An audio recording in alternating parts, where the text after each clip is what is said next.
Inland Sports. And now join us here on the Inland Sports Show. This guy covers the WAC like nobody else. Kyle McDonald from WAC Hoops Digest. And we are getting so close, Kyle, now to the conference season for basketball. And when you look at the WAC, because for the CBU broadcast on ESPN Plus, we always do like a provider schedule, look ahead in the WAC standings. As of last night, on Sunday night, every single team in the WAC had a record of 500 or better. Like, have you seen the WAC as strong this year? Is it like stronger now than ever before? I mean, you've covered the WAC for a while now. Obviously this is one of the best seasons that they've had thus far. Sam Houston started that off with the win at Oklahoma on opening night. Utah Valley beat BYU in the Marriott Center.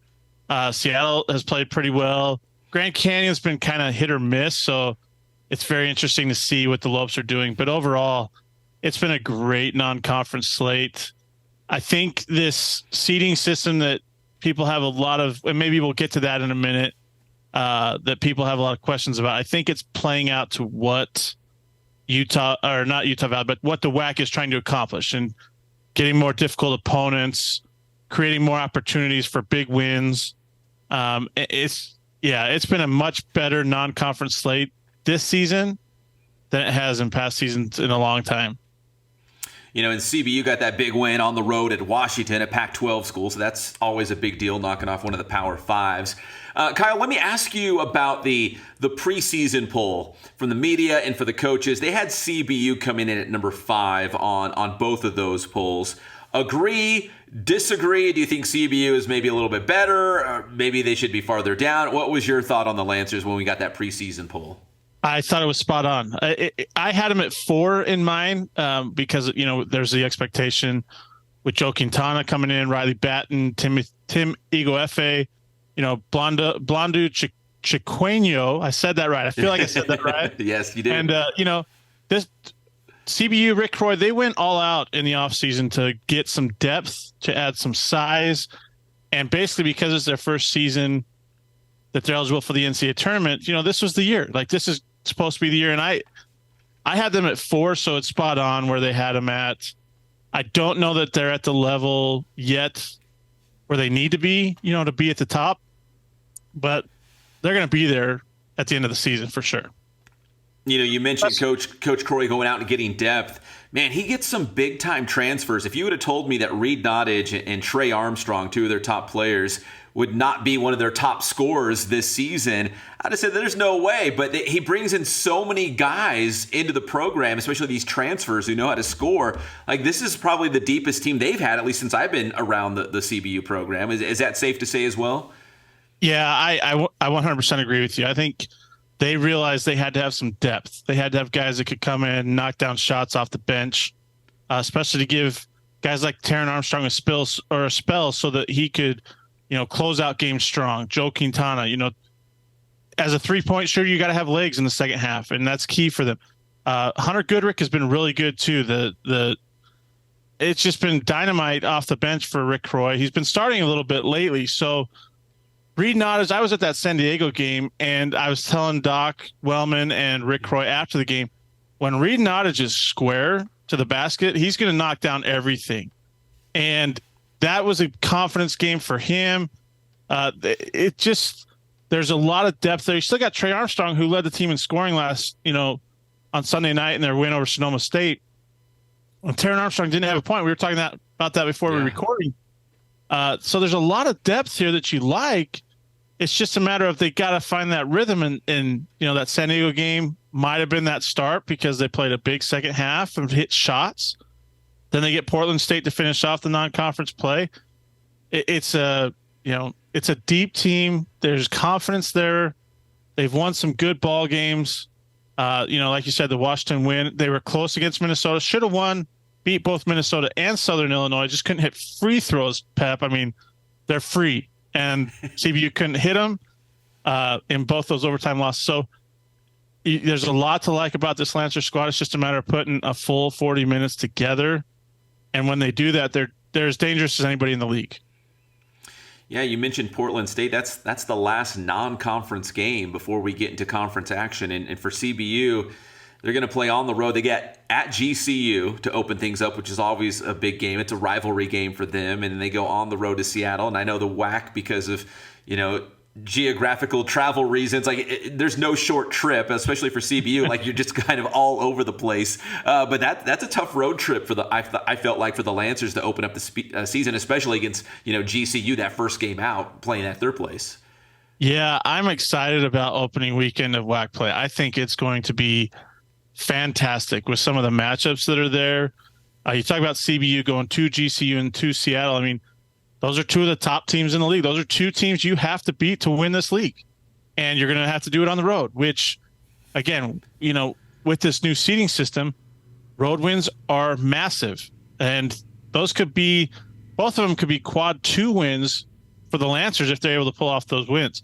And remember, Seattle won a share of the regular season title last year. GCU won the regular season and tournament titles 2 years ago.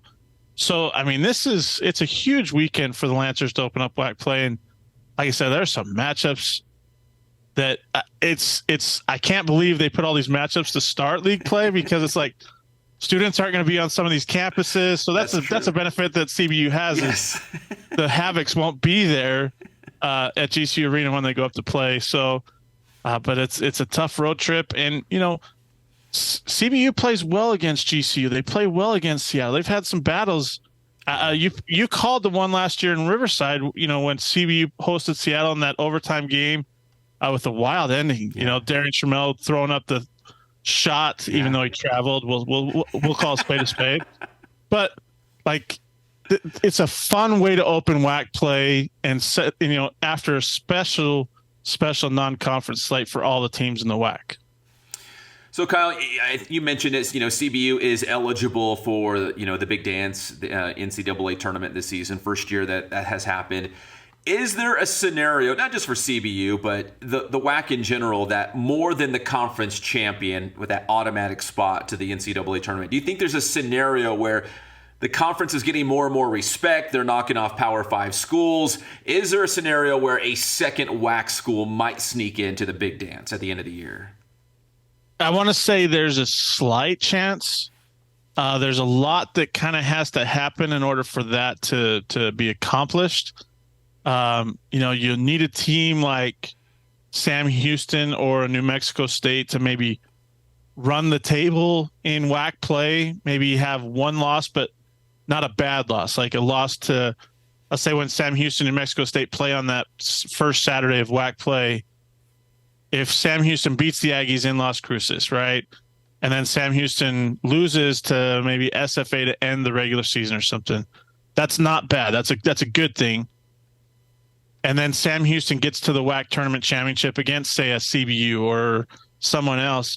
There's a slim chance, because of where Sam Houston is in the net right now. They're at 22, I believe, as of Monday, which is crazy high for a WAC school to begin with. But they've earned it. Like, they beat Utah, they beat Oklahoma on the road. Both of those are quad 1 wins. And they've blown out every other team that's not a Power 5 school on their schedule. So outside of Nevada. And so it's just there's a lot that's got to happen. Is it possible? Like I said, there's a slight chance, but honestly, as deep as this league is, I think we're going to cannibalize ourselves, to say the least, because I don't think the regular season champ, which isn't determined by the net or the resume seeding system, it's just outcomes of WAC games, that champion is going to have 3 to 4 losses in league play. Like, I'm confident in saying that because of how good and how deep the league is this year. And teams have gotten better over the past month or so. So there's so much parity in this league. There's no superstars name-wise that we had last year, with a Teddy Allen or Fardaws Amac, a Darian Trammell, Holland Woods from GCU, Savion Flagg from Sam Houston. Like, we don't have those kind of guys, but we have a bunch of really, really good basketball players that are on a bunch of deep teams. And so I slight chance if it works out, but I don't know that I see it working out this year, just because of how difficult it's going to be to win in the league. Well, we can all dream. We can all keep that glimmer of hope that maybe that is a possibility at the end of the season, end of the conference tournament. Kyle, let's wrap it up like this. So, obviously we've been talking CBU, and they've got a lot of depth. They got some guys that can really score. They got one more non-conference game. That's Portland State on Thursday night. What do you think CBU has to do well throughout conference play to give themselves a shot? Maybe the regular season title obviously doesn't mean as much as winning the conference tournament to punch your ticket to March Madness. But what do you think the Lancers have to do well and figure out in conference play to give themselves a shot? Consistency. I was on the radio call with Braden Bell at San Diego last Saturday, and that was what we talked about. Like, they looked good for 25 minutes or so from about the 5-6 minute mark in the first half throughout the second half. So they looked really good then. The first 15 minutes, like, it was not good offensively. Defensively, they struggled to get stops. Like, that's what we've seen from the Lancers all throughout non-conference play. We haven't seen them really put together outside of that Washington game. And even then, they fell behind early. Mm-hmm. And against Minnesota, they were down 15-0 early on. Like, we got to see consistency. Like, don't get down early. Don't have to grind your way back, because that's going to wear you down, especially when you're playing Thursday, Saturday, or Wednesday, Saturday, and you have travel in between. Consistency. Offensively, defensively, they're really good. They're fine there because they are able to stay in ball games because they can defend. That's been very impressive, and that's what helped them at San Diego in that road win. Was that defensively they got turnovers, they got stops, they did the things that they needed to do to win. But if they can find that offense, that CBU offense that I think you and I are both used to, the 75, 80 point per game nights, they can beat anybody. And that's the thing. Just find that rhythm offensively. That's what they need to do in their final non-conference game. Get that rhythm going, carry it over from that San Diego win, the Sonoma State win, which even then it was still weird that Terrence Armstrong had 0 points. But find that consistency and they'll be just fine because they can defend. And that's when you can defend, all you got to do is knock down shots, and you're going to be in every ball game, or you're going to win ball games more often than not. Yeah, I think you nailed it, Kyle, because even with Division II Sonoma State, Lancers would go on like on a 19-3 run, and then Sonoma State would turn around and go on a 13-0 run. And Jalen Wells, I don't know why he's at Sonoma State. The guy can score the basketball. He should probably be Division I somewhere. But it wasn't so much CBU was letting them get back in the game. It's just CBU went cold. Sonoma State would get a bucket. We'd come back down. CBU would come up empty.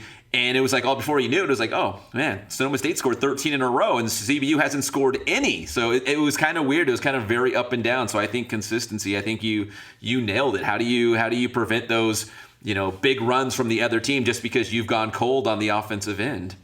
Yeah, sometimes it's complacency. You get on that big run and you think you're going to cruise, and then you kind of get in your offense stalls a little bit. The ball gets stuck in hands, and there's a lot of one-on-one or things like that. And you got to just keep running your offense, keep executing, and keep attacking. Like, don't sit back and just kind of, we're going to eat up.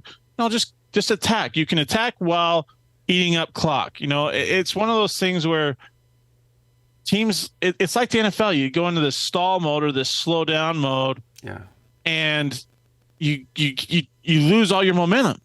It's like, just stay on attack mode while executing your offense and getting in those situations, getting to the free throw line, getting a foul called or something, so that you can stay.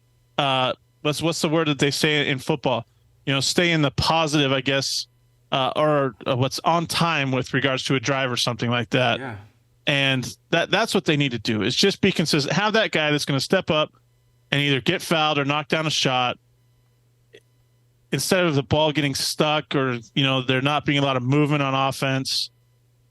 CBU's done that a lot, and that's something that they have to be very, very careful of going into WAC play, because there's a lot of good teams that can defend in this league. So, just that consistency, let go of that complacency, and keep executing at a high level.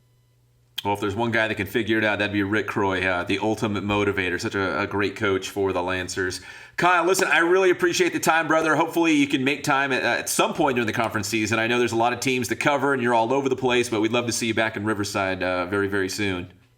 Appreciate the time, Pep. And I might not be able to make it to Riverside this year. I got going to go see some of the Texas arenas and some of the double headers that schools have out there. It's kind of cool that the WAC has done is doing double headers this year during league play.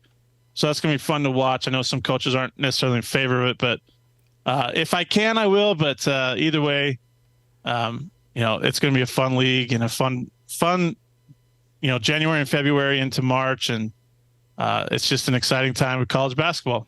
Yeah, we're going to have some real battles. As soon as the month of January hits, we got some real battles right out of the gate. Kyle McDonald from WAC Hoops Digest here on the Inland Sports Show. Inland Sports.